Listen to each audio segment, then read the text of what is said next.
Hi, I'm Troy from Studio 33 Guitar. Thanks for watching. Today we're talking about an absolutely crucial tool to help you get better at playing guitar, and that is a looper pedal. Now this particular pedal is the Lekato Looper Pedal. The good people at Lekato sent this to me to check it out, and I have been absolutely blown away by this pedal. Surprisingly, this is one of the cheapest looper pedals out there, and it has features in it that are not on any other looper pedals that I've seen. Now if you'd like to purchase one, the best way to get it is through Amazon. So I'll put my Amazon affiliate link in the description below.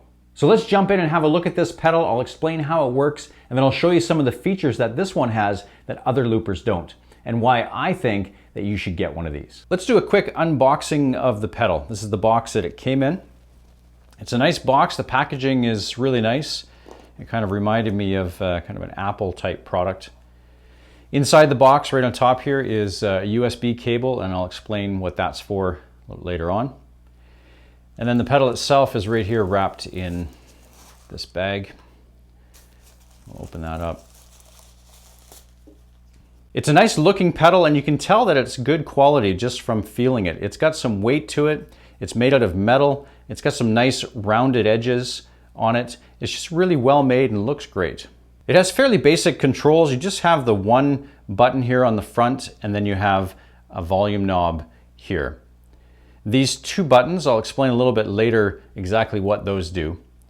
On the side, you have the typical input for your guitar here. Over here is where that USB cable plugs into, and again, I'll explain what that's for a little bit later on. On the other side, you have the output from the pedal to your amp. And then you also have on the back here the 9-volt adapter plug. Now you will need to purchase a separate 9-volt adapter for this pedal. It doesn't come with it, and it doesn't run on a 9-volt battery because it's too small.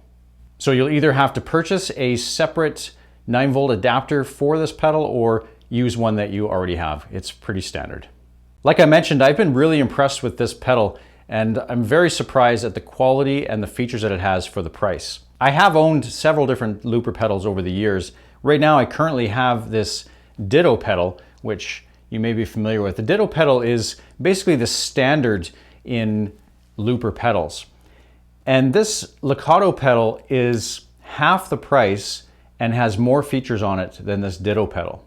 And because of that, I'll probably get rid of my Ditto and replace it with this Lekato pedal. But let's plug this in, get it set up, and have a look at the features. So the main function of a looper pedal, of course, is for looping. Now, if you're not familiar with what a looper pedal does or what looping is, a looper pedal will record what you play, and then it'll play it back as a recording, and it will just continue to loop around and repeat what you've recorded. Now the value of that is that then you can play over top of that. So if you're wanting to practice your soloing, then this is an incredible tool for that. You can play any chord progression that you want, record it and loop it, and then you can play over top of it. So this is great if you're playing in a band and you're trying to figure out a solo for a specific song. You can just record the chords to that song and then practice the solo over top. Or if you're playing in a band with another guitar player and you're trying to figure out a second guitar part, this is a great tool for that too. You can record some basic open chords with the pedal and then work on playing something else that would be usable as a second guitar part. And I'll kind of demonstrate that in a minute as well. So I'll start by recording a basic loop. I'll do a chord progression that'll be similar to Ain't No Sunshine. That's a nice simple chord progression of 3 chords. So I'll record that first, and then I'll show you what we can do with that. To start recording the loop, first I'm going to play through the chord progression to get the feel and the tempo just for myself, and then I'll step on the looper pedal and that will start recording. And then when I'm done, I'll just step on the pedal again and it'll stop recording, and that creates that loop.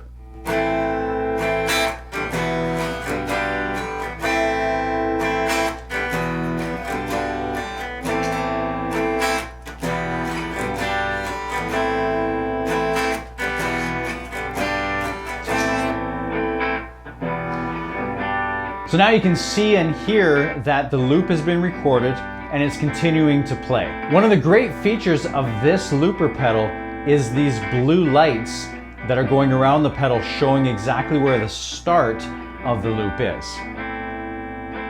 And that's a feature that's not normally on looper pedals, and it's really handy. As I mentioned, one of the things that we can do once we have that loop recorded, we can just keep playing it back and work on our soloing over top of it. So if there's a specific riff or a scale or something that you're wanting to work on around these chords, then this is a perfect tool for that.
One of the other great things about this pedal is it has the capability to handle unlimited overdubs. So if I want to add a second part to this, or a third or fourth or a fifth, indefinitely, I can keep adding different layers to this recording. So to do this, I'm going to click down on the pedal and that's going to start playing the loop that I just recorded. And then the nice thing is I'll watch those blue lights, and once they come around to the beginning again, then I know that's the start, and then I'll start recording my second part. To do that, I'm just going to click on the pedal again, and the lights will turn red and it'll show that I'm recording. And then I'll record this second part. Once I'm done, I'll click the pedal and then both parts will be together.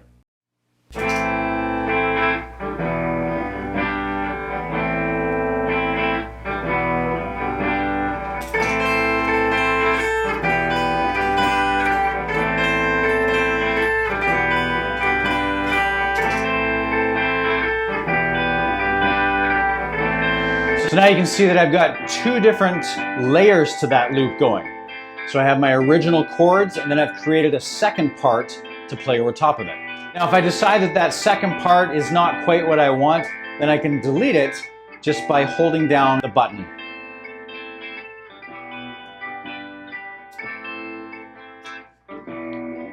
And that deletes that second part, and now we're back to just that first layer. So then I can try something else instead. So you can see how this would be really valuable as a practice tool to be able to come up with a second guitar part, or for songwriting, or if you're a performer, you can use this pedal to create loops and play over top of. So if you're playing in a coffee shop or some sort of a small club, you can have a bigger and fuller sound with only yourself. As I mentioned, this pedal has the capability for unlimited overdubs. So I just added 2 layers there. If I wanted to continue that, I can do that indefinitely. I just keep going through the same process and adding more layers. So if I wanted to, I could plug in a bass and have a bass part, or any other instrument that I could plug into the side. Now another great feature about this pedal is that USB port on the side that I talked about. And with that, there's a couple of different functions. One is that you can download the loops that you create. So let's say we take that loop that we just did and we want to use it in a recording.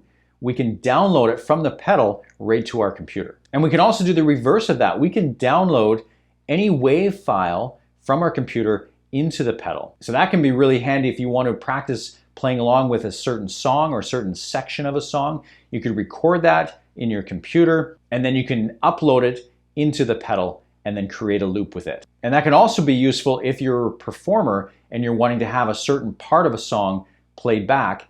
Let's say there's a song that you're doing that you want a specific horn section on. You could create that horn part in GarageBand or something similar, have it as a WAV file, upload that to the pedal, and then you could play it back as you perform. Now, this pedal has 9 different storage banks in it. So right now we're on bank number 1, and that's why the pedal has the number 1 on the screen.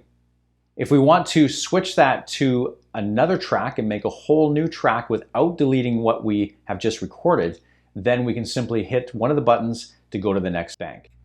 So now it shows a number 2, meaning we're in the number 2 bank, and so now we could start a new loop here. So there's nothing recorded on there right now, which is why there's no blue lights. If we go back to bank number 1, it shows the blue lights, meaning that there is something recorded there. So we can scroll through and we can go all the way up to 9 different banks. We also have this volume knob on the top, and that simply controls the volume of the recording. So once we've created our loop, then we can either turn that up or down with that knob. One of the features about this pedal that I really like are the blue lights that are on the face of it, showing where the start of the loop is. That's really helpful when you're trying to record a second part to figure out where the loop actually starts. And most looper pedals don't have this feature. I've seen it on a couple of different ones, like the Boss RC1, for example, has something similar, but it's not nearly as large as this, so it's a little bit trickier to see. And that pedal is more than twice the price of this one. The other feature that this pedal has that I haven't seen on any other looper pedal is there is a built-in tuner in this pedal. Let's take a look at that. To turn on the tuner, all we have to do is push down these 2 buttons at the same time. Once the tuner function is engaged, it mutes the output of the pedal, and so then you can tune without the sound coming through your amp. If I play my high E string, it shows that I'm completely in tune. Now if I tune that down a little bit, so now it shows that I'm flat. I can just tune that up until I get just the blue light. And there it is there. If I go too far, it'll show lights on the other side. So that shows that I'm sharp. I was curious as to how accurate the tuning would be on this pedal, and to be honest, I was a little bit skeptical because of the price of this pedal, but I set it up beside my Boss TU3 pedal to see how it would perform.